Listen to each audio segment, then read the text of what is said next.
जब से RRB PO pre का एग्ज़ाम देकर आए हैं बच्चे, उनके दिमाग में ये क्वेश्चन बहुत ही बार बार स्टक हो रहा है कि सर आरआरबी पीओ प्री निकलेगा कि नहीं निकलेगा। तो बहुत सारे बच्चे डाउट में हैं, कुछ को क्लैरिटी है, कुछ को नहीं है। मैं कहूँ तो मेजॉरिटी को तो क्लैरिटी नहीं है। तो मेरी ये वीडियो बेसिकली उन बच्चों के लिए है जो ये दुविधा में फंस रहे हैं कि इस समय कैसे मैनेज करें, क्या पढ़ाई करें, आरआरबी क्लर्क की पढ़ाई करें या आरआरबी पीओ की पढ़ाई करें, पीओ मेंस की या आईबीपीएस क्लर्क की, है ना दोस्तों। तो अगर आपके दिमाग में भी ये क्वेश्चन है कि क्या पढ़ाई करनी है इनमें से और किस तरीके से चीज़ों को हैंडल करना है, तो ये वीडियो बेसिकली आपके लिए होने वाली है। अगले 4-5 मिनट शायद आपके काम आ सके। तो सबसे पहले तो आरआरबी क्लर्क प्री की तैयारी किनको करनी है या आरआरबी पीओ मेंस की किसको करनी है, आईबीपीएस क्लर्क की किसको करनी है, उससे पहले हम लेकर चलता हूं आपको इस चीज़ पर। इसका जवाब आपके पास होना चाहिए। सबसे पहले तो आपका आरआरबी क्लर्क का एग्जाम अगर 10 अगस्त को है या फिर 17 और 18 को है, ये आपको अभी तक पता होगा, कह रहे हैं ना कि आपका एग्जाम किस डेट को पड़ा है। इसके अलावा आईबीपीएस क्लर्क प्री का भी एग्जाम 24 अगस्त, 25 अगस्त और 31 अगस्त को है, और आरआरबी पीओ में आपका 29 सितंबर को है। तो ये तो डेट है जो हम सबको ऑलरेडी पता है कि भाई इनमें से किसी ना किसी दिन हमारा एग्जाम पड़ा होगा। वो बात हो रहा है, इनमें से हमें ऑलरेडी क्लियर होगा कि हमारा एग्जाम कब है। अब इन पे आने से पहले हमें ये एक बार जांचना होगा कि जो हम एग्जाम देकर आए हैं आरआरबी पीओ प्री का, उसमें हमारे अटेम्प्ट कितने थे, एक बार वो मुझे कमेंट करके बताइएगा कि आरआरबी पीओ प्री में हमारे अटेम्प्ट कितने हैं। तो ध्यान से देखना बोर्ड को। अगर आपके अटेम्प्ट 55 प्लस हैं, 55 प्लस, अब कुछ लोग होते हैं जो तुक्के मार देते हैं, मैं यहां पर उनकी बात नहीं कर रहा हूं। तो अगर आपके अटेम्प्ट 55 प्लस है तो आपको मेंस के लिए जाना चाहिए। 55 प्लस है तो गो फॉर मेंस, ठीक है। लेकिन एक्यूरेसी अगर आपकी है, ये नहीं कि एक्यूरेसी 70% है, 80% है, तो नहीं।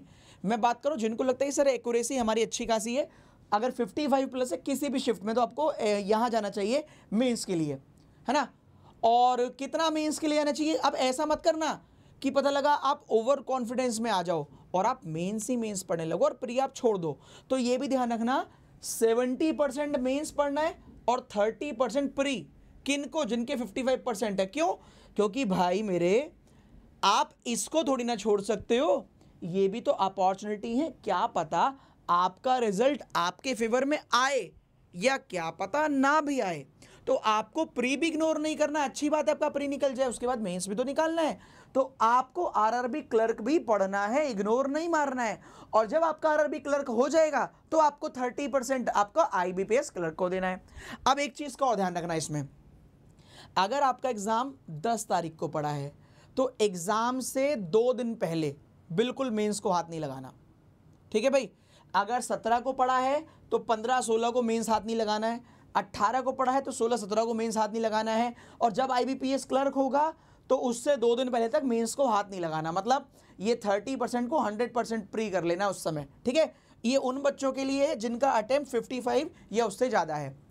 अगर 50 से 55 तक है तो आप हमेशा इस प्रॉब्लम में रहोगे। सबसे ज़्यादा प्रॉब्लम आप ही बच्चों को आएगी, क्या कि होगा नहीं होगा, होगा नहीं होगा, क्योंकि इनको तो चांस है ज़्यादातर हो जाएगा। इनका चांस है कि यार हाँ या नहीं, क्योंकि स्टेट वाइज कट ऑफ निकलती है तो थोड़ा दिक्कत आ सकती है, और नहीं भी हो सकता है भगवान आपका साथ दे दे और आपका निकल जाए। लेकिन ये भी हो सकता है कि आप कहीं ना कहीं 0.25 से आधे नंबर से हो जाए पास या फिर ना हो पास। लेकिन फिर भी अगर आपको लगता है कि एक्यूरेसी आपकी सही है तो आपको 30% मेंस करना है और 70% प्री, सही है। अगर आपका 50 से 55 तक एक्यूरेट है, एक्यूरेसी है, तो 30% मेंस, 70% प्री। क्लियर है भाई? 30% मेंस, 70% प्री। फिर वही बात, एग्जाम से 2 दिन पहले छोड़ दीजिएगा, मेंस मत पढ़िएगा, फिर प्री पढ़िएगा। चाहे आरआरबी क्लर्क का एग्जाम जब भी हो उससे 2 दिन पहले बंद कर दीजिएगा मेंस, और आईबीपीएस क्लर्क प्री जब भी हो उससे 2 दिन पहले बंद कर दीजिएगा मेंस। अगर आपका बिलो 50 है तो भाई फिर तो देखो, अगर 50 से कम है तो मैं ये बोलूँगा कि कहीं ना कहीं हम और अपॉर्चुनिटी को देखो। इसको निराश होने वाली बात नहीं, एज ए टीचर मैं तो ये चाहता हूँ आपके सारे एग्जाम निकले, पर फिलहाल हमें ये समझना पड़ेगा जो अपॉर्चुनिटी हमारे पास हैं उन पर टूट के पड़ते हैं।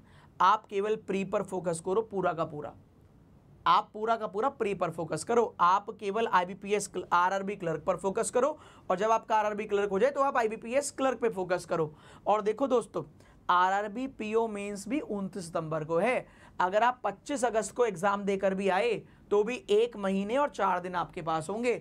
यानी कि अप्रॉक्स 35 डेज, और 35 डेज तक तो कोई प्री है ही नहीं, सिर्फ मेंस ही मेंस पढ़ना है, तो फिर चिंता किस बात की है। तो आप लोग यहाँ डाइस सिचुएशन में फंस के अपना सारे एग्जाम मत खराब कर लेना कि नहीं मुझे तो मेंस पढ़ना ही पढ़ना तो सब खराब हो जाएगा। तो मैं चाहता हूँ एक नौकरी आपको लगे, क्योंकि ये अपॉर्चुनिटी फिर अगले साल अगस्त में ही आएगी, दोबारा भी नहीं आएगी। तो आप इस तरीके से पढ़ेंगे तो आपको डेफिनेटली बेनिफिट होगा। अब सुनो, आरआरबी क्लर्क वालों को मैं कैसे हेल्प कर रहा हूं और आरआरबी पीओ वालों को कैसे हेल्प कर रहा हूं, उनके लिए भी देख लो एक बार।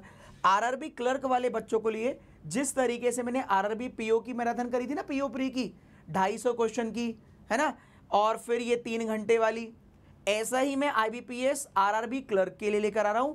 ये महा मैराथन करने वाला हूं 7 घंटे नॉन स्टॉप। तो आरआरबी क्लर्क का अगर आपका एग्जाम 10 तारीख को है तो मेरी तरफ से आपके लिए 250 क्वेश्चन की मैराथन, जहां पर 120 क्वेश्चन सिटिंग पजल के, 50 क्वेश्चन इनइक्वालिटीज लॉग्स के, 50 क्वेश्चन ब्लड रिलेशन डायरेक्शन और ऑर्डर रैंकिंग मिलाकर, और 30 क्वेश्चन सीरीज और कोडिंग मिलाकर। ये कब होने वाला है, टाइम नोट कर लेना, थंबनेल भी लग चुका है।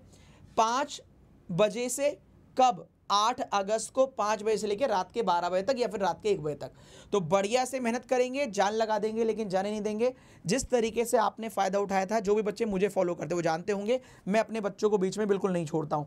जब भी आप टीचर का सिलेक्शन लें कि कौन से टीचर से पढ़ना है, ये ज़रूर देखा करो यार टीचर हमारा साथ निभाता भी है कि नहीं निभाता है। कोशिश तो खैर हर टीचर करता है, पर कभी कभी फ्रूटफुल नहीं हो पाता हमारे लिए। फिर भी मैं कहूँगा कि यार ये देख लो कौन कितना कंसिस्टेंट है। कंसिस्टेंसी ज़रूर चाहिए एग्ज़ाम में के लिए, और आपके लिए फ्रूटफुल होगी। अगर मैं एग्जाम के पहले आपको पढ़ाऊंगा नहीं तो फिर सिलेक्शन कहाँ से होगा। साथ ही साथ अगर आप मेंस की तैयारी करना चाहते हो तो मेंस के लिए भी मैं आपके लिए एक और वीडियो बनाऊंगा, जो आज रात तक मैं लगा दूंगा। 50 घंटे, भाई अप्रॉक्स 50 दिन बचे तो 50 घंटे का मैं आपको शेड्यूल दे दूंगा अपना यूट्यूब का फ्री ऑफ कॉस्ट, कि मैं 50 घंटे आपको किस तरीके से मेंस पढ़ाने वाला हूँ। ठीक है दोस्तों, तो 50 घंटे मेंस में आपको पढ़ाऊंगा, ये आपको शेड्यूल मैं आपको बहुत जल्दी दे दूंगा। इसके अलावा अगर आप अभी पढ़ना चाहें तो एक बैच आ रहा है 8 अगस्त से प्री लेवल का, ठीक है, एसबीआई पीओ और क्लर्क लेवल का, उसको आप ज्वाइन कर सकते हो, जिसमें मैं, अरुण सर, विशाल सर, अभिजीत सर चारों होंगे। और 6 महीने का प्राइस है इसका, 2500 रुपये में आप परचेज कर सकते हो। इस कोड को लगा के एवीपी कोड लगाएंगे, 2500 रुपये में जितने में प्री क्लास होगी, जितनी मेंस क्लास होगी, 6 महीने तक आप देख सकते हो। जो अभी भी प्री चल रहा है, अभी भी मेंस चल रहा है, सारे टीचर्स का आप देख सकते हो। अगर आप मेरा बैच परचेज करना चाहो तो वो भी कर सकते हो, अनअकैडमी स्टोर पर जाके, वो 1000 रुपीज़ का पड़ेगा। ठीक है भाई, तो जाइए सब्सक्रिप्शन प्लान करिए अगर आप परचेज करना चाहो। मेंस की क्लासेस भी चल रही है और प्री की भी चल रही है, ठीक है। और फ्री वाली क्लास यूट्यूब पर मैं शुरू कर दूंगा बहुत जल्दी। इस वाली क्लास में मैं आपको बता दूंगा किस तरीके से मैं आपको पढ़ाने वाला हूं। तो फिलहाल के लिए इतना ही, till then bye bye, take care, all the best, पढ़ते रहिए, आगे बढ़ते रहिए, और मुझे कमेंट करके बताइएगा आपको ये स्ट्रेटेजी कैसी लगी, कि किसको पढ़ना है प्री, किसको पढ़ना है मेंस। चिंता मत करिए, मैं आपके साथ हूँ। प्लस क्लास में भी चल रही है प्री का बैच और मेंस का बैच, और यहाँ पर यूट्यूब पे प्री का बैच चल रहा है, मेंस का भी इसी तरीके से चलाऊंगा। आपकी प्रैक्टिस मेरी जिम्मेदारी है, चिंता मत करिए। Thank you once again, thank you.